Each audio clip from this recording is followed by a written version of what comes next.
ದೊಡ್ಡ ಒಂದು ಕಳಂಕ ತರೋ ಒಂದು ಕೆಲಸವನ್ನು ರಾಮೋಜಿಗೌಡರು ಮಾಡಿದರು. ನಮ್ಮ ಪದವೀಧರರನ್ನ ತಟ್ಟೆ ಲೋಟವನ್ನು ಕೊಟ್ಟು, ಪ್ಲಾಸ್ಟಿಕ್ ತಟ್ಟೆ ಲೋಟವನ್ನು ಕೊಟ್ಟು ಅವರ ಸ್ವಾಭಿಮಾನವನ್ನು ಖರೀದಿ ಮಾಡಲಿಕ್ಕೆ ಹೋದರು.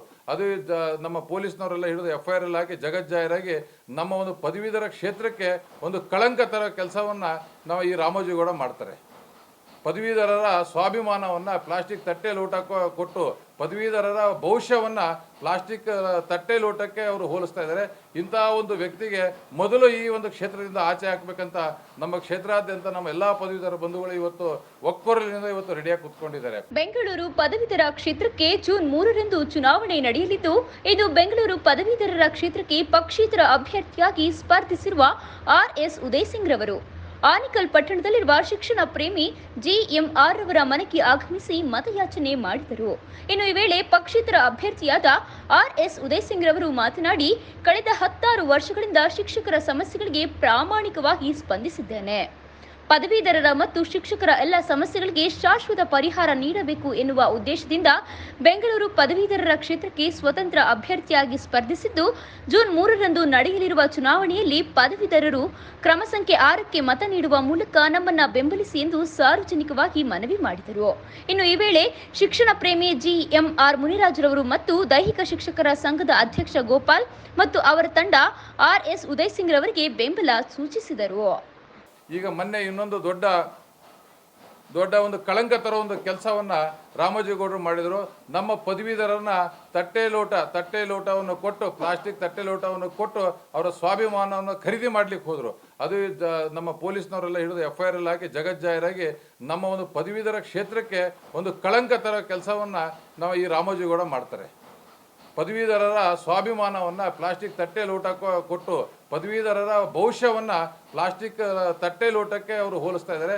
ಇಂತಹ ಒಂದು ವ್ಯಕ್ತಿಗೆ ಮೊದಲು ಈ ಒಂದು ಕ್ಷೇತ್ರದಿಂದ ಆಚೆ ಹಾಕಬೇಕಂತ ನಮ್ಮ ಕ್ಷೇತ್ರಾದ್ಯಂತ ನಮ್ಮ ಎಲ್ಲ ಪದವೀಧರ ಬಂಧುಗಳು ಇವತ್ತು ಒಕ್ಕೊರಲಿನಿಂದ ಇವತ್ತು ರೆಡಿಯಾಗಿ ಕೂತ್ಕೊಂಡಿದ್ದಾರೆ. ನಾನಿವತ್ತು ಆನೇಕಲ್ ಭಾಗದಲ್ಲಿ ಬೆಂಗಳೂರು ಪದವೀಧರ ಕ್ಷೇತ್ರದ ಮತಯಾಚನೆಗೆ ಇವತ್ತು ಬೆಳಗ್ಗೆಯಿಂದ ಎಲ್ಲ ನಮ್ಮ ಪದವೀಧರ ಬಂಧುಗಳನ್ನ ಭೇಟಿ ಮಾಡ್ತಾ ಅವರಿಂದ ಮತಯಾಚನೆಯನ್ನು ಮಾಡ್ತಾ ಓಡಾಡ್ತಾ ಇದ್ದೀನಿ. ಇವತ್ತಿನ ದಿನ ಮುಖ್ಯವಾಗಿ ನಾನು ಒಬ್ಬ ರಾಜಕಾರಣಿ ಅಲ್ಲ, ನಾನು ಬೈ ಪ್ರೊಫೆಷನ್ ನಾನೊಬ್ಬ ವಕೀಲ, ನಾನೊಬ್ಬ ಲಾಯರ್ ವೃತ್ತಿಯಲ್ಲಿ ಇದ್ಕೊಂಡು ಇವತ್ತು ರಾಜಕೀಯಕ್ಕೆ ಈ ಚುನಾವಣೆಗೆ ನಾನು ನಿಲ್ಲಬೇಕಂದ್ರೆ ಇದಕ್ಕೆ ಮುಖ್ಯ ಕಾರಣ ನಮ್ಮ ಏನು ವಿಧಾನ ಪರಿಷತ್ತಿನಲ್ಲಿ ಏನೋ ಒಂದು 16 ವರ್ಷದಿಂದ, ಈಗ ಸರಿಸುಮಾರು ಒಂದು 15-20 ವರ್ಷದಿಂದ ನಾವು ಪದವೀಧರ ಪ್ರತಿನಿಧಿ ಅಂತ ಯಾರು ಹೇಳ್ಕೊಂಡು ನಮ್ಮ ಈ ಒಂದು ಕ್ಷೇತ್ರದಲ್ಲಿ ಇವತ್ತು ತಿರುಗಾಡ್ತಾ ಇದ್ದಾರೆ. ಇವರ ನಿಷ್ಕ್ರಿಯತೆಯೇ ಇವತ್ತು ನಮ್ಮಂಥ ಒಬ್ಬ ವೃತ್ತಿಯಲ್ಲಿರೋರು ಇವತ್ತು ಎಲೆಕ್ಷನ್ಗೆ ಬಂದಿಲ್ಲ ಅನ್ನೋ ಒಂದು ಪರಿಸ್ಥಿತಿ ಇವತ್ತು ಉಲ್ಬಣ ಆಯಿತು. ನಿಮಗೆಲ್ಲ ಗೊತ್ತೇ ಇರ್ಬೋದು, ಈಗಾಗಲೇ ಚುನಾವಣೆ ಅನೌನ್ಸ್ ಆಗಿದೆ. 3ನೇ ತಾರೀಕು ಜೂನ್ 3ಕ್ಕೆ ನಮ್ಮ ಪದವೀಧರ ಕ್ಷೇತ್ರದ ಇವತ್ತು ಚುನಾವಣೆ ನಡೆಯಲಿದೆ. ಈಗ ಅಖಾಡದಲ್ಲಿ ಪ್ರತಿ ವರ್ಷದಂತೆ, ಈಗೇನು 15-20 ವರ್ಷದಿಂದ ಪ್ರತಿ ವರ್ಷದಂತೆ ಮತ್ತೆ ಅದೇ ಹಳೆ ಮುಖ ಮತ್ತೆ ಚುನಾವಣೆಗೆ ಇವತ್ತು ಚುನಾವಣೆ ನಿಂತ್ಕೊಂಡಿದ್ದಾರೆ. ಇವತ್ತು ರಾಷ್ಟ್ರೀಯ ಪಕ್ಷದ ಹೆಸರು ಹೇಳ್ಕೊಂಡು ಮೂರನೇ ಸರಿ ಮತ್ತೆ ಅವರು ಎಲೆಕ್ಷನ್ ನಿಂತ್ಕೊಂಡಿದ್ದಾರೆ. ಇವರನ್ನು ನಮ್ಮ ಎಲ್ಲ ಪದವೀಧರ ಬಂಧುಗಳು ಈ ಎರಡೂ ಮುಖಗಳನ್ನು ಹೊರತುಪಡಿಸಿ ಇವರನ್ನು ನಮ್ಮ ಕ್ಷೇತ್ರದಿಂದ ಕಿತ್ತಾಕಿ ಒಂದು ಸ್ವತಂತ್ರ ಅಭ್ಯರ್ಥಿಯನ್ನು ಗೆಲ್ಲಿಸಬೇಕನ್ನೋ ಒಂದೇ ಒಂದು ಉದ್ದೇಶದಿಂದ ಎಲ್ಲ ಪದವೀಧರ ಅಭ್ಯರ್ಥಿಗಳು ಸೇರಿ ನನ್ನನ್ನು ಇವತ್ತು ಚುನಾವಣೆ ಅಖಾಡಕ್ಕೆ ನಿಲ್ಲಿಸಿದ್ದಾರೆ. ಕ್ಷೇತ್ರಾದ್ಯಂತ ಅತಿ ಹೆಚ್ಚು ಎನ್ರೋಲ್ಮೆಂಟನ್ನು ನಾವು ಮಾಡಿಸಿದ್ದೀವಿ. ಹತ್ತತ್ರ ಒಂದು 28,000ಕ್ಕಿಂತ ಹೆಚ್ಚು ನಮ್ಮ ಪದವೀಧರ ಬಂಧುಗಳನ್ನು ನಾವು ಸಂಪರ್ಕ ಮಾಡಿ ಈ ಒಂದು ನಮ್ಮ ನಮ್ಮ ಪದವೀಧರ ಕ್ಷೇತ್ರದ ಇಂಪಾರ್ಟೆನ್ಸ್ ಬಗ್ಗೆ ಅವರಿಗೆ ಅರಿವನ್ನು ಮೂಡಿಸಿ, ಈಗ ನಮಗೇನು ನಾವು ಸಮಾಜದಲ್ಲಿ ಇವತ್ತೇನು ಕಷ್ಟ ಅನುಭವಿಸ್ತಿದ್ದೀವಿ, ಒಂದು ವಿದ್ಯಾವಂತ ವರ್ಗ, ಅದರಿಂದ ನಮಗೆ ಪರಿಹಾರ ಸಿಗಬೇಕಂದ್ರೆ ಈ ಚುನಾವಣೆ ಒಂದು ಅರ್ಥಪೂರ್ಣ ಚುನಾವಣೆ ಆಗಲೇಬೇಕು ಅನ್ನೋ ಒಂದು ನಿಶ್ಚಯದಿಂದ ಇವತ್ತು ಎಲ್ಲ ನಮ್ಮ ಪದವೀಧರ ಬಂಧುಗಳು ಯಥೇಚ್ಛವಾಗಿ, ಈಗ ನೀವು ನೋಡಿರ್ಬೋದು, ಲಾಸ್ಟ್ ಟೈಮ್ಗಿಂತ ಡಬಲ್ ಎನ್ರೋಲ್ಮೆಂಟ್ ಆಗಿದೆ. ಈ ಸರಿ 1,29,000 ನಮ್ಮ ಪದವೀಧರ ಬಂಧುಗಳು ಸ್ವಯಂ ಪ್ರೇರಿತವಾಗಿ ಅವರು ಎನ್ರೋಲ್ಮೆಂಟ್ ಮಾಡಿಸ್ಕೊಂಡಿದ್ದಾರೆ. ನಾವು ಸಹ ನಮ್ಮ ತಂಡದಿಂದ ಹತ್ತತ್ರ 32,000, 28, ಈಗ ಮೊನ್ನೆ ಒಂದು 4,000 ಮತ್ತೆ ಮಾಡಿಸಿದ್ವಿ. ಒಂದು 32,000 ಎನ್ರೋಲ್ಮೆಂಟನ್ನು ಮಾಡಿಸುವುದರಲ್ಲಿ ನಾವು ಸಹ ಯಶಸ್ವಿಯಾಗಿದ್ದೀವಿ. ಮುಖ್ಯವಾಗಿ ನಾನು ಈಗ ಹೇಳಬೇಕಂತಂದರೆ, ಈಗ ನಮ್ಮ ರಾಷ್ಟ್ರೀಯ ಪಕ್ಷದ ಹೆಸರು ಹೇಳಿಕೊಂಡು ಮತ್ತೆ ಕಣಕ್ಕೆ ಬಂದಿದ್ದಾರೆ. ನಮ್ಮ ಆ ದೇವೇಗೌಡರು ಅಂತ ಮತ್ತೆ ಕಣಕ್ಕೆ ಬಂದಿದ್ದಾರೆ. ಈಗ ಆಲ್ರೆಡಿ 6 ವರ್ಷ ವಿಧಾನ ಪರಿಷತ್ ಸದಸ್ಯರಾಗಿ 6 ವರ್ಷ ನಮ್ಮ ಪದವೀಧರರ ಮತವನ್ನು ಪಡೆದು, ನಮ್ಮ ಅಮೂಲ್ಯವಾದ ಮತವನ್ನು ಪಡೆದು ನಮ್ಮ ಹಿತವನ್ನು ಕಾಪಾಡ್ತೀನಿ ಅಂತ ಹೇಳಿಕೊಂಡು 6 ವರ್ಷ ಅವರು ವಿಧಾನ ಪರಿಷತ್ ಸದಸ್ಯರಾಗಿದ್ದರು.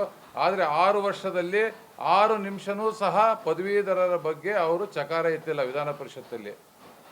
ನಮ್ಮ ಪದವೀಧರರಿಗೆ ಸಾಕಷ್ಟು ಅನ್ಯಾಯ ಆಗ್ತಿದೆ. KPSCಯಲ್ಲಿ ನಿರಂತರ ಹಗರಣ ಆಗ್ತಿದೆ. 16 ವರ್ಷದಿಂದ ನೀವೆಲ್ಲ ನೋಡಿರ್ಬೋದು, KPSCಯಲ್ಲಿ ನಿರಂತರ ನೇಮಕಾತಿ ಅಕ್ರಮಗಳಾಗ್ತಿದ್ದಾವೆ. ನೇಮಕಾತಿ ಅಕ್ರಮದಿಂದ ಇವತ್ತು ಬಲಿಪಶು ಆಗ್ತಿರೋದು ನಮ್ಮ ಬಡ ಜನಾಂಗದ ನಮ್ಮ ಯುವಕರು. ಇವತ್ತು ಸರ್ಕಾರಿ ಹುದ್ದೆಗೆ ಹೋಗೋರು ಯಾರು ಶ್ರೀಮಂತರ ಮಕ್ಕಳು ಹೋಗಲ್ಲ. ಶ್ರೀಮಂತರ ಮಕ್ಕಳು ಸಾಫ್ಟ್ವೇರ್ ಕಂಪ್ನಿಗೆ ಹೋಗ್ತಾರೆ.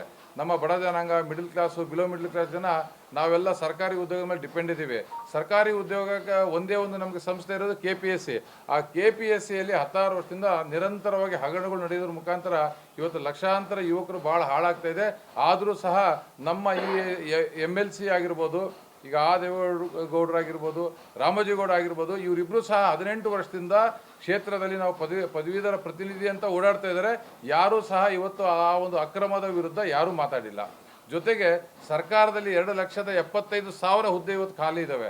ನಮ್ಮ ಪದವೀಧರ ಯುವಕರು ಹುದ್ದೆ ನನಗೆ ನೌಕರಿ ಕೊಡಿಸಿ ಅಂತ ಬಯೋಡಾಟಾ ಹಿಡ್ಕೊಂಡು ಪಾಪ ಬೀದಿ ತಿರುಗಾಡ್ತಿದ್ದಾರೆ. ಆದರೆ ಇವು 2 ಜನ ರಾಷ್ಟ್ರೀಯ ಪಕ್ಷ ಹೇಳ್ಕೊಂಡು ಇವತ್ತೇನು ಇಬ್ಬರು ಬಂದಿದ್ದಾರೆ, ಇವರು 2 ಜನ ಸದಸ್ಯರು ಇವತ್ತಿನ ತನಕ ನಮ್ಮ ಖಾಲಿ ಇರೋ ಉದ್ಯೋಗನ ಭರ್ತಿ ಮಾಡಿ ಅಂತ ಸರ್ಕಾರದ ಮಟ್ಟದಲ್ಲಿ ಯಾವುದೇ ರೀತಿಯ ಹೋರಾಟನೂ ಮಾಡಿಲ್ಲ, ಯಾವುದೇ ರೀತಿಯನ್ನು ಕ್ರಮನೂ ಕೈಗೊಂಡಿಲ್ಲ. ಅದೇ ರೀತಿಯಾಗಿ ನೀವೆಲ್ಲ ನೋಡಿರ್ಬೋದು, ನಮ್ಮ ಬೆಂಗಳೂರು ಅಕ್ಕಪಕ್ಕ ಈ ಕರ್ನಾಟಕದಲ್ಲಿ ಯಥೇಚ್ಛವಾಗಿ ಎಲ್ಲಾದರೂ ಇಂಡಸ್ಟ್ರಿ ಇದೆ ಅಂತಂದರೆ ನಮ್ಮ ಬೆಂಗಳೂರು ಅಕ್ಕಪಕ್ಕ ಇದೆ. ಇಷ್ಟೆಲ್ಲ ಇಂಡಸ್ಟ್ರಿ, ಇಷ್ಟೆಲ್ಲ ಉದ್ಯೋಗ ಕ್ಷೇತ್ರ ಇದ್ರೂ ಸಹ ನಮ್ಮ ಬೆಂಗಳೂರು ಅಕ್ಕಪಕ್ಕ ಇರೋ ಎಲ್ಲ ಮೆಜಾರಿಟಿ ಹುಡುಗರು ಎಲ್ಲ ಇವತ್ತು ನಿರುದ್ಯೋಗಿಗಳಿದ್ದಾರೆ. ನಮ್ಮ ಬೆಂಗಳೂರು ಅಕ್ಕಪಕ್ಕದ ನಮ್ಮ ಇಂಡಸ್ಟ್ರಿಗಳು ಇಡೀ ದೇಶದ ಮಕ್ಕಳಿಗೆ ಇವತ್ತು ನೌಕರಿ ಕೊಡ್ತವೆ. ಆದರೆ ನಮ್ಮ ಭಾಗದ ಮಕ್ಕಳು ಇವತ್ತು ಅನ್ಎಂಪ್ಲಾಯ್ಡ್ ಆಗಿ ಇವತ್ತು ಬೀದಿಯಲ್ಲಿ ಇವತ್ತು ತಿರುಗಾಡ್ತಾ ಇದ್ದಾರೆ. ಡಿಗ್ರಿಯನ್ನು ಮುಗಿಸ್ಕೊಂಡು ಡಬಲ್ ಡಿಗ್ರಿ, ಟ್ರಿಬಲ್ ಡಿಗ್ರಿ ಮಾಡಿಕೊಂಡು ಸ್ವಿಗ್ಗಿ ಜೊಮ್ಯಾಟೋದಲ್ಲಿ ಡೆಲಿವರಿ ಬಾಯ್ ಕೆಲಸ ಮಾಡ್ತಾ ಇದ್ದಾರೆ. ನಮ್ಮ ಶಿಕ್ಷಕರ ಸಬ್ಜೆಕ್ಟ್ ನಾವು ತಗೊಂಡ್ರೆ ಇವತ್ತು ನಮ್ಮ ಶಿಕ್ಷಕರು ನೀವೆಲ್ಲ ನೋಡ್ತಾ ಇದ್ದೀರಾ, ವರ್ಷ ಇಡೀ ನಮ್ಮ ಶಿಕ್ಷಕರು ಇವತ್ತು ಬೀದಿಗಿಳಿದು ಹೋರಾಟಗಳು ಮಾಡ್ತಾ ಇರ್ತಾರೆ. ನಮಗೆ ಕಾಯಂ ಉದ್ಯೋಗ ಖಾತ್ರಿ ಕೊಡಿ, ನಮಗೆ ಸಂರಕ್ಷಣೆ ಕೊಡಿ ಅಂತಂದು ಗೆಸ್ಟ್ ಲೆಕ್ಚರ್ ಆಗಿ ಉಳ್ಕೊಂಡ್ಬಿಟ್ಟಿದ್ದಾರೆ. ಇಡೀ ಜೀವನ ತುಂಬ ಅವ್ರು ಗೆಸ್ಟ್ ಲೆಕ್ಚರೇ ಆಗ್ತಿದ್ದಾರೆ. ಅತಿಥಿ ಉಪನ್ಯಾಸಕರಾಗಿ ಉಳ್ಕೊಂಡ್ಬಿಟ್ರು. ಕಾಂಟ್ರಾಕ್ಟ್ ಟೀಚರಾಗಿ ಉಳ್ಕೊಂಡ್ಬಿಟ್ರು. ಬಟ್ ಅವರ ಕಾಯಂ ನೇಮಕಾತಿಗೆ ಯಾವುದೇ ಒಂದು ತುಟಿ ಪಿಟ್ಟು 2 ನಮ್ಮ ಈ ರಾಷ್ಟ್ರೀಯ ಪಕ್ಷದ ಅಭ್ಯರ್ಥಿಗಳು ಇವತ್ತು ಮಾತಾಡ್ತಿಲ್ಲ. ಶೂನ್ಯ ಸಾಧನೆ ಇಟ್ಕೊಂಡು ಕೇವಲ ನಾನು ಪಕ್ಷದ ಒಂದು ಸಿಂಬಲ್ ಹಿಡ್ಕೊಂಡ್ರೆ ನಾನು MLC ಆಗ್ಬಿಡ್ತೀನಿ ಅಂತ ಒಂದು ಹಗಲು ಕನಸನ್ನು ಕಾಣ್ತಾ ಇದ್ರು ಇಷ್ಟು ವರ್ಷ. ಆದರೆ ಈ ಸರಿ ಈ ಭಾಗದ ನಮ್ಮ ಪದವೀಧರ ಬಂಧುಗಳು ಈ ಸರಿ ಬದಲಾವಣೆ ತರಲೇಬೇಕು. ನಮ್ಮ ಪದವೀಧರರ ಭವಿಷ್ಯದ ಜೊತೆಗೆ ಇವರಿಬ್ಬರು ಆಟ ಆಡ್ತಾ ಇದ್ದಾರೆ. ಇವರನ್ನು ಕಿತ್ತು ಒಗಿಲೇಬೇಕು. ನಮ್ಮ ಧ್ವನಿಯಾಗಿ ಉದಯ್ ಸಿಂಗನ್ನು ಆರಿಸಿ ನಾವು ವಿಧಾನ ಪರಿಷತ್ತಿಗೆ ಕಳಿಸ್ಬೇಕಂತ ಒಂದು ದಿಟ್ಟ ನಿರ್ಧಾರವನ್ನು ಮಾಡಿದ್ದಾರೆ. ಕ್ಷೇತ್ರಾದ್ಯಂತ ವ್ಯಾಪಕವಾದ ನನಗೆ ಬೆಂಬಲ ಬರ್ತಾ ಇದೆ. ಎಲ್ಲ ಕಡೆಗೂ ಸ್ವಯಂ ಪ್ರೇರಿತವಾಗಿ ನಮ್ಮ ಪದವೀಧರ ಬಂಧುಗಳನ್ನೇ ಇವತ್ತು ನಮ್ಮ ಎಲೆಕ್ಷನ್ ಮಾಡ್ತಾ ಇದ್ದಾರೆ. ನನಗೆ ಸುಮಾರು ಕಡೆ ಹೋದರೆಲ್ಲ ಕೇಳ್ತಾ ಇದ್ರು, ಎಲ್ಲ ದೊಡ್ಡ ಬಲಾಢ್ಯರಿದ್ದಾರೆ, ನೀವು ಯಾವ ರೀತಿ ಚುನಾವಣೆ ಮಾಡ್ತೀರಂತ. ಬಲಾಢ್ಯ ದುಡ್ಡಿದ್ರೆ ಬಲಾಢ್ಯ ಆಗಲ್ಲ, ಪಕ್ಷದ ಸಿಂಬಲ್ ಇದ್ರೆ ಬಲಾಢ್ಯ ಆಗಲ್ಲ. ಬಲಾಢ್ಯ ನಮಗೆ ಪದವೀಧರರು ಇರಬೇಕು. ನಮಗೆ ಮೇನ್ ಆಗಿಲ್ಲಿ ಮತದಾರರೇ ನಮ್ಮ ಪದವೀಧರರು ನನ್ನ ಜೊತೆಗಿದ್ದಾರೆ. ಈಗ ಮೊನ್ನೆ ಇನ್ನೊಂದು ದೊಡ್ಡ ಒಂದು ಕಳಂಕ ತರೋ ಒಂದು ಕೆಲಸವನ್ನು ರಾಮೋಜಿಗೌಡರು ಮಾಡಿದರು. ನಮ್ಮ ಪದವೀಧರನ್ನ ತಟ್ಟೆ ಲೋಟವನ್ನು ಕೊಟ್ಟು, ಪ್ಲಾಸ್ಟಿಕ್ ತಟ್ಟೆ ಲೋಟವನ್ನು ಕೊಟ್ಟು ಅವರ ಸ್ವಾಭಿಮಾನವನ್ನು ಖರೀದಿ ಮಾಡ್ಲಿಕ್ಕೆ ಹೋದರು. ಅದು ನಮ್ಮ ಪೊಲೀಸ್ನವರೆಲ್ಲ ಹಿಡಿದು FIR ಹಾಕಿ ಜಗಜ್ಜಾಹೀರಾಗಿ ನಮ್ಮ ಒಂದು ಪದವೀಧರ ಕ್ಷೇತ್ರಕ್ಕೆ ಒಂದು ಕಳಂಕ ತರೋ ಕೆಲಸವನ್ನು ನಾವು ಈ ರಾಮೋಜಿಗೌಡ ಮಾಡ್ತಾರೆ. ಪದವೀಧರರ ಸ್ವಾಭಿಮಾನವನ್ನು ಪ್ಲಾಸ್ಟಿಕ್ ತಟ್ಟೆ ಲೋಟ ಕೊಟ್ಟು ಪದವೀಧರರ ಭವಿಷ್ಯವನ್ನು ಪ್ಲಾಸ್ಟಿಕ್ ತಟ್ಟೆ ಲೋಟಕ್ಕೆ ಅವರು ಹೋಲಿಸ್ತಾ ಇದ್ದಾರೆ. ಇಂತಹ ಒಂದು ವ್ಯಕ್ತಿಗೆ ಮೊದಲು ಈ ಒಂದು ಕ್ಷೇತ್ರದಿಂದ ಆಚೆ ಹಾಕಬೇಕಂತ ನಮ್ಮ ಕ್ಷೇತ್ರಾದ್ಯಂತ ನಮ್ಮ ಎಲ್ಲ ಪದವೀಧರ ಬಂಧುಗಳು ಇವತ್ತು ಒಕ್ಕೊರಲಿನಿಂದ ಇವತ್ತು ರೆಡಿಯಾಗಿ ಕೂತ್ಕೊಂಡಿದ್ದಾರೆ. ಎಲ್ಲರೂ ಹೇಳೋದಿಷ್ಟೇ, ಕೊರೋನಾ ಬಂದಿತ್ತು, ಇದೇ 6 ವರ್ಷದಲ್ಲಿ ಕೊರೋನಾ ಬಂದಿತ್ತು. ಕೊರೋನಾ ಬಂದಾಗ ಸರಿಸುಮಾರು 12,000ಕ್ಕಿಂತ ಹೆಚ್ಚು ಶಿಕ್ಷಕರು ಆ ಕೊರೋನಾ ಕಾಯಿಲೆಗೆ ಇವತ್ತು ಬಲಿಯಾದರು. ಇವತ್ತು ತಟ್ಟೆ ಲೋಟ ಹಂಚೋ ಈ ರಾಮೋಜಿಗೌಡರು ಅವತ್ತಿನ ದಿನ ನಮಗೆ ಔಷಧಿ ಕೊಟ್ಟಿದ್ರೆ, ಅವತ್ತಿನ ದಿನ ನಮಗೆ ಬೇಕಾಗಿರ್ತಕ್ಕಂಥ ನಮಗೆ ಸಹಾಯ ಮಾಡಿದರೆ ಇವತ್ತು 10 ಜೀವಗಳು ಇವತ್ತು ಉಳ್ಕೊಳ್ತಿರ್ತಾ ಇದ್ರು. ಅಂಥ ಸಂಕಷ್ಟದ ಸಮಯದಲ್ಲಿ ಬರಲಿಲ್ಲ.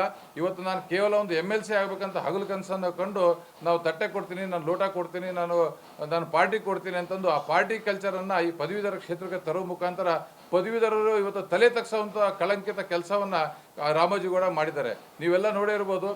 ಆನೇಕಲ್ ಭಾಗದ ಜನ ನನಗೆ ಯಥೇಚ್ಛವಾಗಿ ಇವತ್ತು ಬೆಂಬಲ ನೀಡ್ತಾ ಇದ್ದಾರೆ. ಅದೇ ಕಾರಣಕ್ಕೋಸ್ಕರ ಚುನಾವಣೆಗಿಂತ ಮುಂಚೆ ಆನೇಕಲ್ ರಾಮೋಜಿಗೌಡ ಅಂತ ಹೆಸರಿಟ್ಕೊಂಡಿದ್ರು. ಚುನಾವಣೆಗಿಂತ ಮುಂಚೆ ಯಾವುದೇ ಪಾಂಪ್ಲೆಟ್ ಬ್ರೋಚರ್ ನೀವು ನೋಡಿ ಆನೇಕಲ್ ರಾಮೋಜಿಗೌಡ ಅಂತ ಇಟ್ಕೊಂಡಿದ್ರು. ನನಗೆ ಯಾವಾಗ ಇಲ್ಲಿ ವ್ಯಾಪಕ ಬೆಂಬಲ ಬರ್ಲಿಕ್ಕೆ ಸ್ಟಾರ್ಟ್ ಆಯಿತು, ಈಗಿನ ಬ್ರೋಚರ್ ನೋಡಿ ಅದು ಆನೇಕಲ್ ತೆಗೆದು ಹಾಕ್ಬಿಟ್ರು. ಆನೇಕಲ್ ಜನ ನನ್ನ ಜೊತೆಗಿಲ್ಲ, ಈ ಆನೇಕಲ್ ನನಗೆ ಹೆಸರೇ ಬೇಡ ಅಂತಂದು. ಈ ಆನೇಕಲ್ ಭಾಗದಲ್ಲಿ ಯಥೇಚ್ಛವಾಗಿ ನನಗೆ ತುಂಬ ಬೆಂಬಲ ಬರ್ತಾ ಇದೆ. 100ಕ್ಕೆ 100 ಈ ಸರಿಯ ಚುನಾವಣೆಯಲ್ಲಿ ಇವರು ಯಾವ ಗಿಮಿಕ್ಕು ನಡೆಯಲ್ಲ. ಎಲ್ಲ ಪದವೀಧರರು ಯಾರು ದಡ್ರಿಲ್ಲ. ಈ 6 ವರ್ಷ ಈ 10 ವರ್ಷದಲ್ಲಿ ಇವ್ರು ಏನೇನು ಮಾಡಿದ್ದಾರೆ ಕೆಲಸ ಪದವೀಧರರಿಗೋಸ್ಕರ ಎಷ್ಟು ಹೋರಾಟ ಮಾಡಿದ್ದಾರೆ.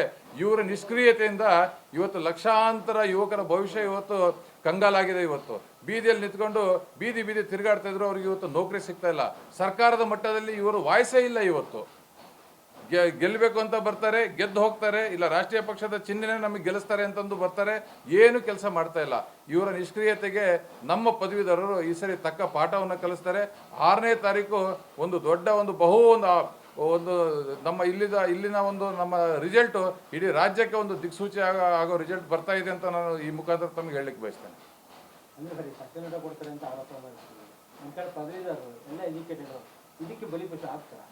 ನೋಡಿ, ಇದು ನಾನು ಮಾಡ್ತಿರೋ ಆರೋಪ ಅಲ್ಲ. ಇದು ತಾವೆಲ್ಲ ಮಾಧ್ಯಮ ಮಿತ್ರರಿದ್ದೀರಾ, ನೀವೆಲ್ಲ ಮನೆ ಟಿವಿಯಲ್ಲೇ ನೋಡಿದ್ದೀರಾ. ಪೊಲೀಸ್ನವ್ರು ಹೋಗಿ ಸೀಜ್ ಮಾಡ್ತಾರೆ.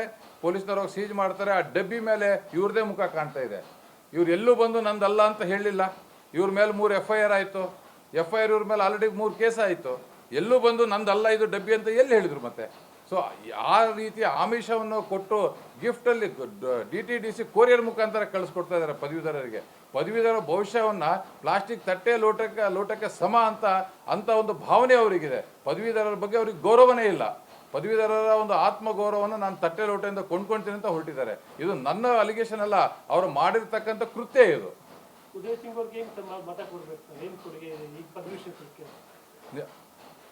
ಪದವೀಧರ ಕ್ಷೇತ್ರಕ್ಕೆ ನಾನಿವತ್ತು ಪಕ್ಷದ ಟಿಕೆಟ್ ತೊಗೊಂಡು ನಾನು ಬರ್ಬೋದಾಗಿತ್ತು.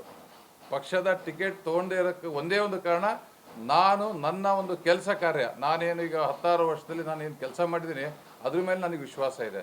ನನ್ನ ಪದವೀಧರ ಬಂಧುಗಳು ನನ್ನನ್ನೇ ಯಾಕೆ ನಿಲ್ಲಿಸಿದ್ರು? ನಾನು ನಿರಂತರವಾಗಿ ನಾನು ಈ ಚುನಾವಣೆಗೆ ಬೇರೆ ಅಭ್ಯರ್ಥಿ ಥರ ಕೇವಲ ಕೈ ಮುಕ್ಕೊಂಡು ನನಗೆ ಓಟ್ ಹಾಕಿ ನನಗೆ MLC ಆಗಿ ಅಂತ ನಾನು ಕೇಳಲಿಕ್ಕೆ ಬಂದಿಲ್ಲ. ನಾನು ಏನೇನು ಕೆಲಸ ಮಾಡಿದ್ದೀನಿ ಈ 16 ವರ್ಷದಲ್ಲಿ, ನಾನು ಯಾವುದೇ ಅಧಿಕಾರದಲ್ಲಿಲ್ಲ, ನಾನು MLA ಇಲ್ಲ, MP ಇಲ್ಲ, ಏನೂ ಇಲ್ಲ. ಆದರೂ ಸಹ ನನ್ನದೇ ಆದ ಕೊಡುಗೆಯನ್ನು ನನಗೆ ನನ್ನ ಒಂದು ಲಿಮಿಟೇಷನ್ನಲ್ಲಿ ನಾನು ಏನು ಕೆಲಸ ಮಾಡ್ಬೋದು ನಾನು ಮಾಡ್ತಾ ಬರ್ತಾ ಇದ್ದೀನಿ. ಅದನ್ನೆಲ್ಲ ನಾನೊಂದು ಬುಕ್ಕನ್ನು ಮಾಡಿ ನನ್ನ ಬಗ್ಗೆನೂ ತಾವು ತಿಳ್ಕೊಳ್ಳಿ. ಯಾಕಂತಂದರೆ ಇದು MLA MP ನಮ್ಮ ಪದವೀಧರರಿಗೆ ಇದು ತುಂಬ ಇಂಪಾರ್ಟೆಂಟ್ ಎಲೆಕ್ಷನ್ನು. ಯಾಕಂದರೆ ಇದರಿಂದ ನಮ್ಮ ಒಂದು ಭವಿಷ್ಯ ನಿರ್ಧಾರ ಆಗುತ್ತೆ. ಇವತ್ತಿನ ದಿನ ನೀವು ನೋಡ್ತಾ ಇರ್ಬೋದು, ಇದು ಒಂದು ಬುದ್ಧಿವಂತರ ಚಾವಣಿ ಅಂತ ಹೇಳ್ತೀವಿ, ಪ್ರಜ್ಞಾವಂತರ ಚಾವಣಿ ಅಂತ ಹೇಳ್ತೀವಿ.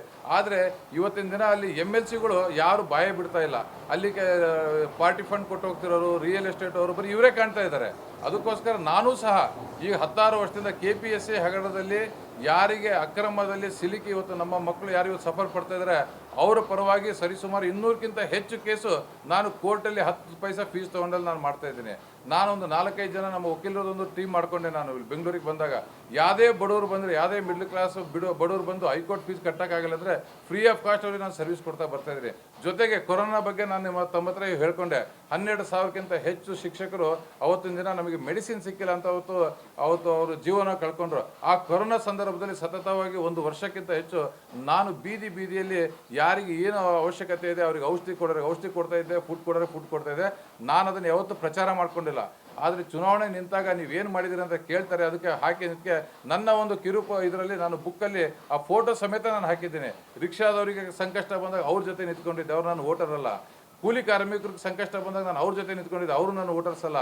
ಟ್ರೈನಲ್ಲಿ ಹೋಗೋ ಪ್ರವಾಸಿಗರು, ಇಲ್ಲಿಂದ ಏನು ಬಾಂಡೆಡ್ ಲೇಬರ್ ಹೋಗ್ತಾ ಇದ್ರು, ಅವರಿಗೆಲ್ಲ ಊಟದ ಸಮಸ್ಯೆ ಇತ್ತು, ಅವರಿಗೆಲ್ಲ ಟ್ರೈನಲ್ಲಿ ಅವ್ರಿಗೆ ಊಟ ತಲುಪಿಸೋ ಕೆಲಸ ಮಾಡ್ತಾ ಇದ್ದೆ.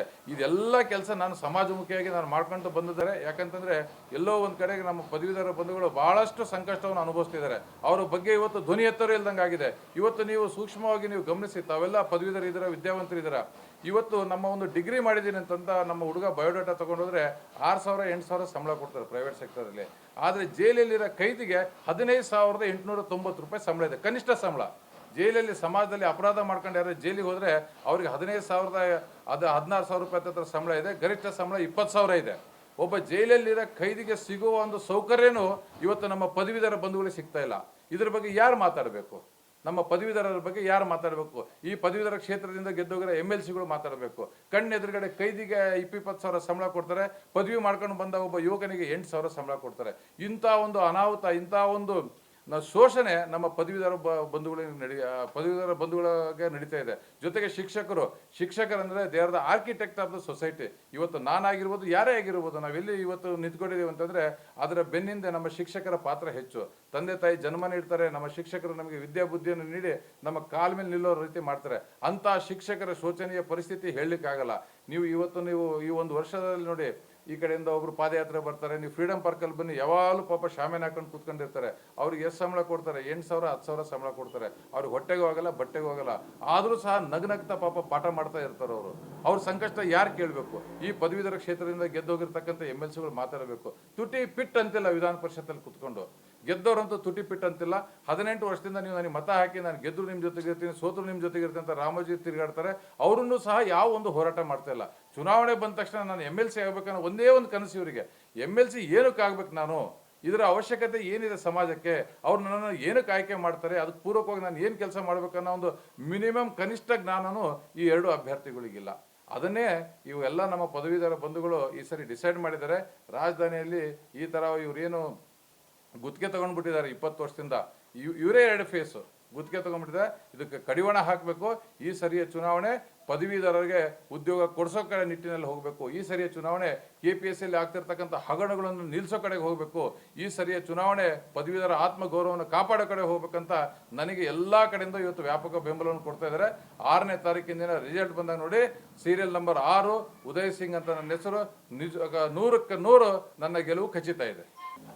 ಸ್ವತಂತ್ರ ಅಭ್ಯರ್ಥಿಯಾಗಿ ಮುಂಬರಲಿರುವಂಥ ವಿಧಾನ ಪರಿಷತ್ ಚುನಾವಣೆಯಲ್ಲಿ ಪದವೀಧರರ ಕ್ಷೇತ್ರವನ್ನು ಪ್ರತಿನಿಧಿಸಿ ಚುನಾವಣೆಗೆ ಸಜ್ಜಾಗಿರುವ ಉಮೇದುವಾರರಾದಂಥ ಶ್ರೀಯುತ RS ಉದಯ್ ಸಿಂಗ್ ಅವರು ನಡೆದು ಬಂದ ದಾರಿ, ಅವರ ಒಂದು ಗುರಿ ಇದೆ ಜೀವನದಲ್ಲಿ. ಏನು ಗುರಿ ಅಂದರೆ ಆತ್ಮಗೌರವಕ್ಕೆ ಕಳಂಕ ಬರದ ರೀತಿಯಲ್ಲಿ ಪ್ರತಿಯೊಬ್ಬರನ್ನು ಕಾಣಬೇಕು. ಪಂಡಿತನಿಂದ ಪಾಮರನಿಗೂ ಅವನಿಗಿರುವಂಥ ಆತ್ಮಗೌರವ ಉಳಿಸಬೇಕು. ಅದಕ್ಕೆ ಪೂರಕವಾಗಿ ವಿಶೇಷವಾಗಿ ಶಿಕ್ಷಕರು ಹಾಗೂ ಪದವೀಧರರು ಈ ಸಮಾಜಕ್ಕೆ ಅವರು ರಕ್ಷಕರಾಗಬೇಕು, ಈ ಸಮಾಜಕ್ಕೆ ಆಧಾರ ಆಗಬೇಕು ಅಂತ ಆಧಾರ ಇರಬೇಕಾದಂಥ ಪಿಲ್ಲರ್ಸ್ ಆದಂಥ ಸೊಸೈಟಿಗೆ ಇವತ್ತಿನ ದಿನ ಅತಂತ್ರವಾದ ವ್ಯವಸ್ಥೆ ಆಗಿದೆ. ಆಧಾರ ಸ್ತಂಭಗಳಾಗಬೇಕಾದ ಸ್ಥಿತಿಗೆ ಅತಂತ್ರವಾದ ವ್ಯವಸ್ಥೆ ಆಗಿದೆ. ಅವರ ಬಗ್ಗೆ ವಿಧಾನ ಪರಿಷತ್ತಿನಲ್ಲಿ ಧ್ವನಿ ಎತ್ತಬೇಕು, ಮಾತನಾಡಬೇಕು, ಅವರ ಸಮಸ್ಯೆಗಳ ಬಗ್ಗೆ ಸ್ಪಂದಿಸಬೇಕು. ಅವರು KPSCಯಲ್ಲಿ ಆಗಲಿ ನಮ್ಮ ಸ್ಥಳೀಯ ಎಲ್ಲ ಸಂಘ ಸಂಸ್ಥೆಗಳಲ್ಲಿ ವಿದ್ಯಾವಂತರಾದವರಿಗೆ ಪದವೀಧರರಿಗೆ ಅವರಿಗೆ ಒಂದು ಉದ್ಯೋಗಾವಕಾಶ ಲಭ್ಯ ಆಗಬೇಕು. ಒಂದು ಪದವಿ ಗಳಿಸಿದಂಥ ವ್ಯಕ್ತಿಯನ್ನು ಆ ಪದವೀಧರನ ಯುಕ್ತಿ ಶಕ್ತಿಗೆ ಪೂರಕವಾದ ರೀತಿಯಲ್ಲಿ ಗೌರವಯುತವಾಗಿ ನಡೆಸ್ಕೋಬೇಕಾದ ಸರ್ಕಾರದ ಜವಾಬ್ದಾರಿ ಇದೆ. ಆ ಜವಾಬ್ದಾರಿಯನ್ನು ಮರೆತಿಸುತ್ತಿರುವಂಥ ಆಯ್ಕೆಯಾದಂಥ ವ್ಯಕ್ತಿಗಳನ್ನು ನಾವು ಇವತ್ತಿನ ದಿನ ಕಡೆಗಣಿಸಬೇಕಾಗಿದೆ. ಹಾಗೆ ನನ್ನನ್ನು ನಿಲ್ಲಿಸಿರೋದು ನಾನು ವೈಯಕ್ತಿಕವಾಗಿ ಬಂದಿಲ್ಲ, ನನ್ನೆಲ್ಲ ಪದವೀಧರರು ಸಹ ನೀವು ನಮಗೋಸ್ಕರ ಒಂದು ಉಮೇದುವಾರರಾಗಿ ಬರಬೇಕು, ನಮ್ಮ ಧ್ವನಿಯಾಗಿ ನೀವು ವಿಧಾನ ಪರಿಷತ್ತಿನಲ್ಲಿ ಮಾತಾಡಬೇಕು ಅಂದ್ಬಿಟ್ಟು ಎಲ್ಲ ಪದವೀಧರ ಬಂಧು ಭಗಿನಿಯರ ಅಭಿಲಾಷೆಯನ್ನು ಈಡೇರಿಸುವ ಸಲುವಾಗಿ ನಾನು ಬಂದಿದ್ದೀನಿ ಅಂತ ಹೇಳಿದ್ದೀರ. ನಾನು ಕಂಡಂತೆ ಹಲವಾರು ವರ್ಷಗಳಿಂದ ನಮ್ಮ ಬಾಬುನು ಕೇಳಿದ್ರು, ಮಂಜು ಕೇಳಿದ್ರು, ನಿಜ ನಿಮ್ಮ ಕೊಡುಗೆ ಏನು ಅಂತ. ಅವರ ಆಚಾರ ತ್ಯಜಿಸದೆ, ಪ್ರಸಾರ ಬಯಸದೆ, ವಿಚಾರವಂತರಾಗಿ ಅವರು ಶಿಕ್ಷಕರ ಸಮಸ್ಯೆಗಳಿಗಾಗಲಿ, ಪದವೀಧರರ ಸಮಸ್ಯೆಗಳಿಗಾಗಲಿ, ಅತಿಥಿ ಶಿಕ್ಷಕರು, ಅತಿಥಿ ಉಪನ್ಯಾಸಕರು ಇವರೆಲ್ಲರ ಸಮಸ್ಯೆಗಳಿಗೆ ಸ್ಪಂದಿಸಿರೋದು ನಾನು ಕಂಡಂಥ ವ್ಯಕ್ತಿಯಾಗಿದ್ದೀನಿ. ಆದ್ದರಿಂದ ಶ್ರೀಯುತ RS ಉದಯ್ ಸಿಂಗ್ರವರು ಏನು ಚುನಾವಣೆಯಲ್ಲಿ ಸ್ಪರ್ಧಿಸ್ತಾ ಇದ್ದಾರೆ, ಎಲ್ಲ ನಮ್ಮ ಪದವೀಧರ ಮತದಾರ ಬಂಧು ಭಗಿನಿಯರೆಲ್ಲರೂ ಸಹ ಒಕ್ಕೊಳನಿಂದ ತೀರ್ಮಾನ ತೆಗೆದುಕೊಂಡು ಕ್ರಮ ಸಂಖ್ಯೆ 6 ಗುರುತಿಸಿ ಅವರಿಗೆ ಪ್ರಥಮ ಪ್ರಾಶಸ್ತ್ಯದ ಮತವನ್ನು ನೀಡುವುದರ ಮೂಲಕ ನಮ್ಮೆಲ್ಲರ ಉಮೇದುವಾರರಾಗಿ, ನಮ್ಮೆಲ್ಲರ ಪ್ರತಿನಿಧಿಯಾಗಿ ವಿಧಾನ ಪರಿಷತ್ತಿನಲ್ಲಿ ನಮ್ಮ ಸಮಸ್ಯೆಗಳ ಬಗ್ಗೆ ಧ್ವನಿ ಎತ್ತುವಂಥ ಒಬ್ಬ ಶಕ್ತಿಯುಕ್ತ ಮತ್ತು ಮುಕ್ತವಾದಂಥ ವ್ಯಕ್ತಿಯನ್ನು ನಾವು ಆಯ್ಕೆ ಮಾಡುವಂಥ ಒಂದು ಗಂಭೀರವಾದಂಥ ಜವಾಬ್ದಾರಿ ಎಲ್ಲ ಪದವೀಧರ ಮತದಾರರಲ್ಲಿ ಇದೆ ಅಂತ ನಾನಾದರೂ ಬಯಸಿ, ಅವರು ಹೇಳಿದಂಥ ಪ್ರತಿಯೊಂದು ನುಡಿಗಳನ್ನು ಖಂಡಿತ ಅದರಲ್ಲಿ ಸಾಕ್ಷಾತ್ಕಾರ ಇದೆ. ಅದರಲ್ಲಿ ಅತಿಶಯೋಕ್ತಿಯ ಪದಗಳು ಯಾವುದೂ ಅವರು ಬಳಸಿಲ್ಲ. ಅವ್ರ ಪ್ರಸಾರಕ್ಕಾಗಿ ಇಲ್ಲಿ ಬಂದಿಲ್ಲ. ವಿಚಾರವಂತರಾಗಿ ಸೇವೆ ಮಾಡಬೇಕು, ಪದವೀಧರರ ಸ್ಥಿತಿಯನ್ನು ಅರ್ಥವರ್ತಿಸಬೇಕು, ಶಿಕ್ಷಕರ ಉಪನ್ಯಾಸಕರ ಸ್ಥಿತಿಯನ್ನು ಅರಿತು ವರ್ತಿಸಿ ಅವ್ರಿಗಿರುವಂಥ ಸಮಸ್ಯೆಗಳನ್ನೆಲ್ಲ ಬಗೆಹರಿಸಿ ಮುಕ್ತ ವ್ಯಕ್ತಿಗಳಾಗಿ ಅವ್ರು ಮಾಡಿಸ್ಬೇಕಂತ ಬಂದಿದ್ದಾರೆ. ಅವರಿಗೆ ದಯವಿಟ್ಟು ಈ ಏನು ನಾಳೆ ಜೂನ್ ತಿಂಗಳಿನಲ್ಲಿ ಬರ್ತಕ್ಕಂಥ 3ನೇ ತಾರೀಕಿನ ಚುನಾವಣೆಯಲ್ಲಿ ಪ್ರಥಮ ಪ್ರಾಶಸ್ತ್ಯದ ಒಂದು ಮತವನ್ನು 6ನೇ ಸಂಖ್ಯೆ ಉದಯ್ ಸಿಂಗ್ರವರ ಪರವಾಗಿ ನೀಡುವುದರ ಮೂಲಕ ಎಲ್ಲ ಪ್ರತಿಯೋರ್ವ ಪದವೀಧರ ಮತದಾರರು ಸಹ ಈ ಒಂದು ಕಾಯಕವನ್ನು ಗಂಭೀರವಾಗಿ ಪರಿಗಣಿಸಿ ಅವರನ್ನು ಜಯಶೀಲರನ್ನಾಗಿ ನಮ್ಮೆಲ್ಲರ ಪದವೀಧರ ಬಂಧುಗಳೆಲ್ಲ ಸಮಸ್ತರ ಒಬ್ಬ ಉಮೇದುವಾರರ ಒಬ್ಬ ಪ್ರತಿನಿಧಿಯಾಗಿ ವಿಧಾನ ಪರಿಷತ್ತಿಗೆ ಅವರನ್ನು ಕಳಿಸ್ಕೊಡ್ಬೇಕಂತ ನಾನು ಈ ಮೂಲಕ ತಮ್ಮೆಲ್ಲರ ಪರವಾಗಿ ಅವರನ್ನ ಕಳಕಳಿಯಿಂದ ಬೇಡಿಕೊಳ್ಳುತ್ತೇನೆ. ಖಂಡಿತ ಕೊಟ್ಟಿದ್ದೀನಿ. ಹೌದು ಸರ್, ಆ ತಾಲೂಕಲ್ಲಿ 2000 ಮತ ಬರ್ತದೆ ಸರ್, 1900 ಮತ ಬರ್ತದೆ. ಶಿಕ್ಷಕರು ಕೂಡ ಹೆಚ್ಚು ಇದೆ ಸರ್ ಪಾತ್ರ. ನಿಜ ಬಾಬು, ನಮ್ದು ಕೂಡ ಸಂಖ್ಯೆ ಇದೆ. ನಿಜ ಬಾಬು. ಕಳೆದ ವಾರ ಪದವೀಧರರು ಅಂದ್ರೆ ನೀವೆಲ್ಲ ಸೇರಿದ್ದೀರಿ ಬಾಬು. ಪುಟ್ಟಣ್ಣ ಬೆಂಬಲ ಕೊಡ್ತೀವಿ, ಈ ಬಾರಿ ಉದಯ ಶಂಕರ್ ಟೋಟಲ್ ಬೆಂಬಲ ಕೊಡ್ತೀರಾ ಅಂತ? ಇಲ್ಲ, ನಾನು ಬೆಂಬಲ ಕೊಟ್ಟಿಲ್ಲ, ಮತ ಹಾಕಿದ್ದೀನಿ. ನಾನು ಎಲ್ಲೂ ಬಂದಿಲ್ಲ, ನೇರವಾಗಿ ಬಂದಿರೋದು ಇವತ್ತೇ ಬಾಬು. ದಯವಿಟ್ಟು ಅರ್ಥ ಮಾಡ್ಕೊ, ನೇರವಾಗಿ ಬಂದಿಲ್ಲಿ ಕೊಡ್ತಿರೋದು ಇವತ್ತೇ. ನಾನು ಬೆಂಬಲ ಅಂದರೆ ನಾನು ಮತ ನೀಡಿದ್ದೀನಿ. ಈಗ ನೇರವಾಗಿ ಬೆಂಬಲ ಕೊಡ್ಲಿಕ್ಕೆ ಬಂದಿದ್ದು. ನಿಮ್ಮನ್ನೆಲ್ಲರೂ ಇವ್ರ ಪರವಾಗಿ ಮತ ಕೊಡಿ ಅಂತ ನಾನು ನಿಮ್ಮನ್ನು ಕೇಳ್ತೀನಿ. ಎಲ್ರಿಗೂ ನಮಸ್ಕಾರ. ಮಾಧ್ಯಮದವರಿಗೆ ಉದಯ್ ಸರ್ ಅವ್ರಿಗೆ ಶುಭವಾಗಲಿ. ಮೊದಲನೇದಾಗಿ ಪ್ರಥಮ ಬಾರಿಗೆ ಅವರು ಪದವೀಧರರ ಕ್ಷೇತ್ರಕ್ಕೆ ಚುನಾವಣೆಗೆ ಸ್ಪರ್ಧೆ ಮಾಡ್ತಾ ಇದ್ದಾರೆ. ವಿಶೇಷವಾಗಿ ಏನಂತಂದರೆ, ನಾವು ಆ ಗುಂಪು ಈ ಗುಂಪು, ಆ ಪಕ್ಷ ಈ ಪಕ್ಷನ ಬಿಟ್ಟು ವ್ಯಕ್ತಿಯನ್ನು ನೋಡ್ತಕ್ಕಂಥದ್ದು ನಮ್ಮ ಧರ್ಮ. ಎರಡನೇ ವಿಚಾರವಾಗಿ ಏನಂತಂದರೆ, ಗೆದ್ದಾದ ಮೇಲೆ ನಾವು ಏನು ಪ್ರಾರಂಭದಲ್ಲಿ ಮತ ಕೇಳಕ್ಕೆ ಬಂದಾಗ ಆಶ್ವಾಸನೆ ಕೊಟ್ಟಿದ್ದೀವಿ, ಅದನ್ನು ನಾವು ಮನದಲ್ಲಿಟ್ಕೊಬೇಕು, ಡೈರಿಯಲ್ಲಿ ಬರ್ಕೊಬೇಕು. ಯಾಕಂದರೆ ಉದಯ್ ಸಿಂಗ್ ಅವರು ಸರ್ ಹೇಳಿದ್ರು KPSL ಇದಾಗುತ್ತೆ ಅದಾಗುತ್ತೆ ಅಂತ. ಈಗ ಉದಾಹರಣೆ, ನಮ್ಮ ಶಿಕ್ಷಣ ಇಲಾಖೆಯಲ್ಲಿ ಎಷ್ಟು ಲೋಪದೋಷಗಳಿದ್ದಾವೆ ಅಂತಂದರೆ, ನಮ್ಮ ತಾಲೂಕಲ್ಲೇ ಆ ಹೊಟ್ಟೆ ತುಂಬದೇ ಇರ್ತಕ್ಕಂಥವ್ರಿಗೇ ಗುರುಸ್ತಾರೆ. ಯಾರು ಹೊಟ್ಟೆ ತುಂಬದೇ ಇರ್ತಕ್ಕಂಥ ಅವ್ರಿಗೆ ಊಟ ಕೊಡೋಕ್ಕೆ ಹೋಗೋದಿಲ್ಲ. ಅಂತಹ ಪರಿಸ್ಥಿತಿ ಈಗ ಇದೆ. ಇವತ್ತು ನಾನು ಅವ್ರ ಹೆಸರು ಹೇಳೋದಿಲ್ಲ. ಅಂಥವರು ಈಗ ನಮ್ಮ ಆನೇಕಲ್ಲಲ್ಲಿ ಶಿಕ್ಷಣ ಇಲಾಖೆಯಲ್ಲಿ ಸುಮಾರು 6-8 ಜನ ಶಿಕ್ಷಕರು ಆ ಒಂದು ಕೆಟ್ಟ ಇದಕ್ಕೆ ಇಳಿದಿದ್ದಾರೆ. ಅವ್ರ ಹೆಸರನ್ನು ಪ್ರಕಟಣೆ ಮಾಡಬಾರ್ದು, ಆದರೆ ಮುಂದೆ ಅವ್ರಿಗೆ ಗೊತ್ತಾಗುತ್ತೆ ಆ ವಿಚಾರ. ಹಾಗಾಗಿ ಮತ್ತೊಂದು ಏನಪ್ಪ ಅಂತ ಹೇಳಿದ್ರೆ, ನಾವು ನಮ್ಮ ಉದಯ್ ಸರ್ ಅವರು ಜಯಶೀಲರಾಗಲಿ ಅಂತ ಹೇಳ್ತಾ, ಈ ಮುಂದೆ ಏನೇನು ನಾವು ಆಶ್ವಾಸನೆ ಕೊಟ್ಟಿದ್ದಾರೆ ಅದ್ರ ಬಗ್ಗೆ ಒಂದು ತಾಲೂಕಲ್ಲಿ 1 ಸರಿ 2 ಸರಿ ಅವರು ಒಂದು 3 ತಿಂಗಳಿಗೆ 4 ತಿಂಗಳಿಗೆ ಸಭೆಯನ್ನು ಮಾಡಬೇಕು. ಸಭೆಯನ್ನು ಮಾಡಿ ಏನು ಅದರ ಇದಂಥದ್ದನ್ನು ಅವರು ಮನದಟ್ಟು ಮಾಡ್ಕೊಬೇಕು. ಆವಾಗಲೇ ಅವರು ಗೆದ್ದು ಜಯಶೀಲರಾಗಿದ್ದಕ್ಕೆ ಒಂದು ಸ್ಫೂರ್ತಿ ಆಗುತ್ತೆ. ಮೂರನೇ ವಿಚಾರ ಏನಪ್ಪ ಅಂತ ಹೇಳಿದ್ರೆ, ಸುಮ್ಮನೆ ನಾವು ಗೆದ್ದಿದ್ದೀವಿ, ಬರೀ ವಿಧಾನಸೌಧ ನಮಗೊಂದು ಗಾಡಿ ಇದೆ ಮತ್ತು ಅಲ್ಲಿದೆ ಅಂತ ಬೇಜಾರು ಪಟ್ಕೋಬಾರ್ದು. ಉದಯ್ ಸಿಂಗ್ ಸರ್ ಅವರು ಅಲ್ಲೇ ಇರಬಾರ್ದು, ಹೊರಗಡೆ ಬರಬೇಕು, ಸಂಪರ್ಕ ಮಾಡಬೇಕು. ನಾವು ಮಗುವನ್ನು ಆಟ ಆಡೋ ಟೈಮಲ್ಲಿ ಆಟ ಆಡಿಸ್ತೀವಿ, ಮತ್ತು ಅನ್ನ ತಿನ್ನೋ ಟೈಮಲ್ಲಿ ಅನ್ನ ಊಟ ಮಾಡಿಸ್ತೀವಿ, ಮತ್ತು ಅದು ನಿದ್ದೆ ಮಾಡೋ ಟೈಮ್ ನಿದ್ದೆ ಮಾಡಿಸ್ತೀವಿ. ಆ ರೀತಿ ಇರಬೇಕು ನಾಯಕತ್ವ. ಇದ್ದಾಗಲೇ ಅದು ನಿಜವಾಗ್ಲೂ ಸಹ ಗುರುತಿದ್ದಕ್ಕೆ, ನಾವು ಓಟ್ ಹಾಕಿದ್ದಕ್ಕೆ ಮತ್ತು ನಾವು ಮಾಡಿದ್ದಕ್ಕೆ ಅದು ಬೆಲೆ ಉಳಿಯುತ್ತೆ. ಇವತ್ತಿನ ದಿವಸ ಏನಂತಂದರೆ, ಪ್ಲೇಟು ಮತ್ತೊಂದು ಇನ್ನೊಂದು ಕಾಸು ಕರಿಮಣಿ ಕೊಟ್ಟು ಓಟು ಇದು ಬೇಕಾಗಿಲ್ಲ. ಬೇಕಾಗಿರ್ತಕ್ಕಂಥದ್ದು ಮಾತು, ಹೃದಯಪೂರ್ವಕವಾಗಿ ಅವರನ್ನು ಗೆಲ್ಲಿಸಿರ್ತಕ್ಕಂಥದ್ದು ಬೆಳಕಿಗೆ ಬರಬೇಕು. ಇಂಥವ್ರು ಬಂದರು, ಅವರ ಹೆಸರು ತಕ್ಕಂಗೆ ಉದಯವಾಯಿತು, ಅವರು ಜಯಶೀಲರಾದರು, ಉದಯವಾಗಲಿ ಅಂತ ಹೇಳ್ತಾ, ಈ ನಮ್ಮ ತಾಲೂಕಲ್ಲಿ ಹೆಚ್ಚಿನ ಬಹುಮತ ಅವ್ರು ಸಿಕ್ಕಲಿ ಅಂತ ಹೇಳ್ತಾ ನನ್ನ 2 ಮಾತನ್ನು ಮಾಧ್ಯಮ ಮುಖಾಂತರ ಹೇಳ್ತೇನೆ.